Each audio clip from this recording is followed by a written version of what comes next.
अल्लाह को किसी ने नहीं देखा, ना मैंने देखा, ना आपने देखा, और इस दुनिया की किसी भी मखलूक ने नहीं देखा, लेकिन सिर्फ एक शख्स ने अल्लाह को देखा है, वो है हमारे नबी सल्लल्लाहु अलैहि वसल्लम। और वो जब अल्लाह से मिलने गए तो अल्लाह ने मेराज के सफ़र में उन्हें बहुत सी चीज़ें दिखाईं, उन्हें जहन्नम दिखाई, उन्हें जन्नत दिखाई, हर एक चीज़ से उनको वाकिफ़ कर दिया था। और जब उनको वापस भेजा गया तो वो बहुत गुमसुम रहा करते थे। तो सहाबा ने उनसे पूछने लगे कि अल्लाह के नबी, जब से आप मेराज का सफ़र करके आए हो तब से आप बहुत चुप और शांत रहते हो, तो इसके पीछे का मकसद क्या है?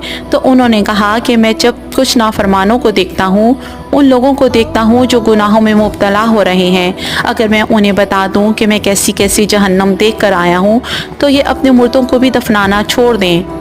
तो इसीलिए कहा जाता है जिस अल्लाह ने दुनिया को इतना खूबसूरत बनाया और जन्नत को भी, उसकी जहन्नम भी बहुत ख़तरनाक होगी।